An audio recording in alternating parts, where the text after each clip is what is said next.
Thank you, Kristina. Yeah, no problem. How are you doing right now? I'm pretty good. Uh, it's been not bad here.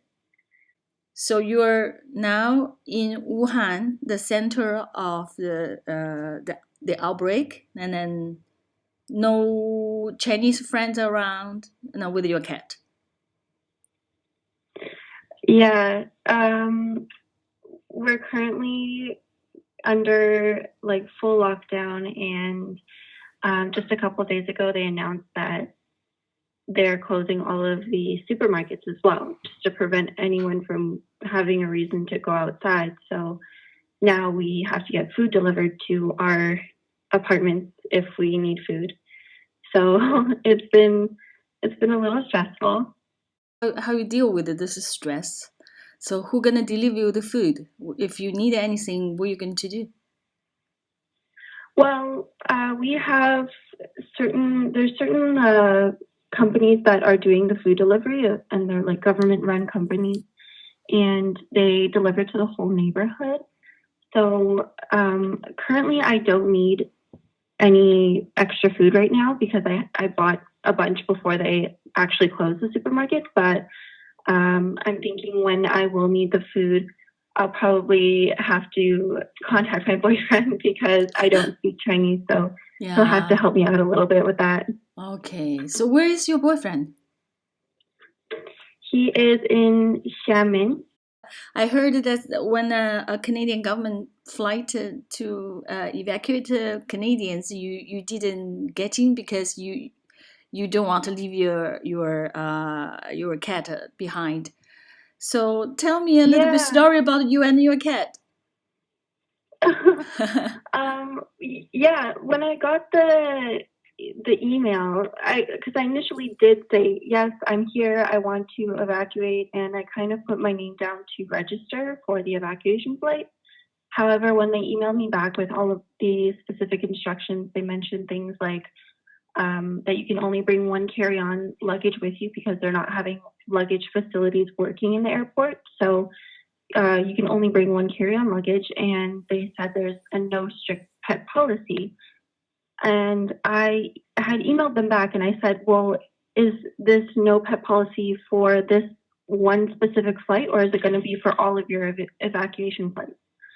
And they replied to me, and all they said was, this is for all the flights. And they didn't even mention why or if there's any way to kind of work around this issue. Mm-hmm. What's the name of your cat? Her name is Kitya. I've had her for about 5 or 6 months now. I got her when she was just 3 months old, and I actually adopted her from one of those. It's kind of like a pet store and a shelter at the same time. So I adopted her from there, and then when I brought her home, I was really surprised that it took her so little time to kind of warm up to me because I had a bunch of my Chinese friends say that like, it could take a week or it could take like a couple of days. So just be patient because I was getting really nervous and she was like she was hiding under this little shelf that I have in my apartment. And I was getting a little nervous because I was like, she's not coming out. Did I do something wrong? Did I scare her? But it took her a couple hours, and then she was like running around my apartment being really curious about everything, and then after that we were just kind of inseparable. I saw her photo. I saw you and your cat. Cute, very cute cat. But Yeah. now being locked down for almost a month, what's in your mind? What if this lasts longer? For example, a couple of months. You have any other plan, or you're working on something to get out, or you don't know yet? I've been hearing a lot of rumors about how long it could last. Some people told me, oh, it'll just be another 2 weeks, or some people are saying it's going to be 3 months. And actually, there was a statement released in China yesterday or the day before, and they said that they've pushed back the date of the working day, they pushed it back to March 10th. So they were initially going to kind of reopen everything February 20th. So reopen all the businesses, but technically we're still under quarantine, so they're not opening borders. However, they wanted everyone to go back to work. But they pushed that back now to March 10th.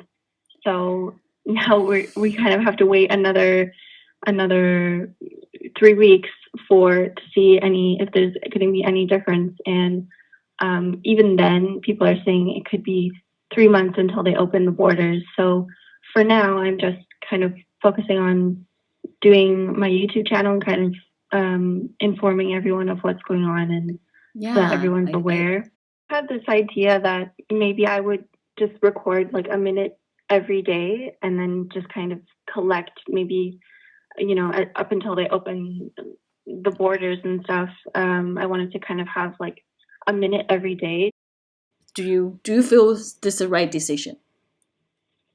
Well, actually, when my article was like when I did my very first interview ever, and it was for ABC News Australia, that article had unfortunately received so much negative feedback that I kind of started to second guess myself, and I thought, is what I'm doing right? Because, so many people were saying like, this isn't real news, and like that this person is, not smart, or, things like that. And I started to think like, should I really be here? Should I take the evacuation flight? Because at this time they were organizing a second flight, and I just decided to kind of, ignore that, push that aside, and keep going. And now I'm kind of receiving a lot of support and a lot of love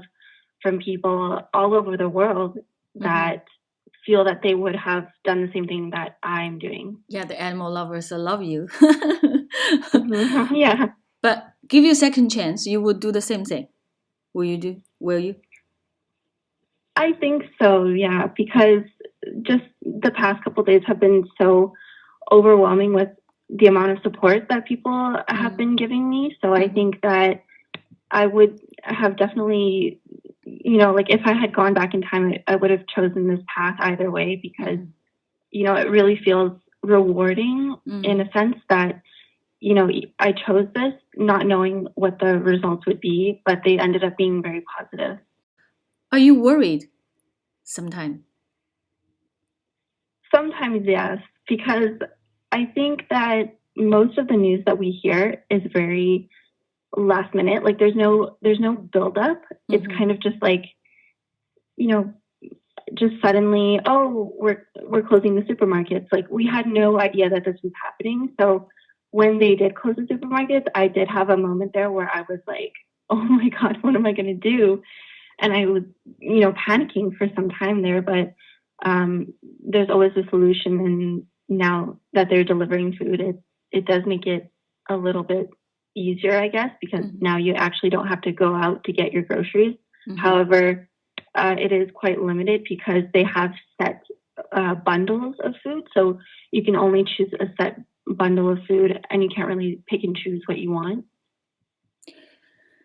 So it's the living in Wuhan right now. It's expensive. So grocery, everything. How much the bundle of fruit? The rent and everything is the same. And for some time when they had the supermarkets open, I did notice that prices were going up because of limited stock and stuff. But I haven't looked into the delivery service yet, so I'm not sure how much that costs, but I'm assuming it's not cheap. How about your parents? They're in Vancouver. Yes, my parents are in Vancouver. I think my mom kind of, she trusts me that, I won't do anything like bad. But my dad, he's always like, you should just come home. And even when the evacuation flights were announced, he said that, he wants me to come home, and we even had a small little argument about that. But I decided to stay, and he's accepted, my decision, and he's seen kind of what's been happening with my story. So he's not super mad about that anymore. You were students before Wuhan, before you were just traveling around, and then you met this boy. That's the whole story. So I was studying in Vancouver, yes, and then after I graduated, I just decided that, before I kind of jump into a career, I think I want to travel for a little bit. And my dream was just always to go to Asia because I like the idea of a completely different culture and society. So I wanted to see, how it really was for myself. And when I came here, I initially came here just for 1 month.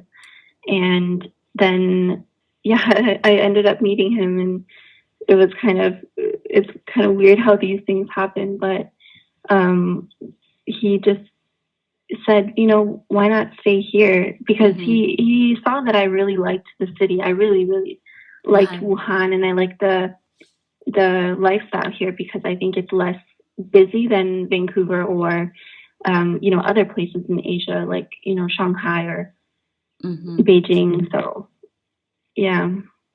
So around you, any story like someone got sick, someone got affected? Are there any stories like this?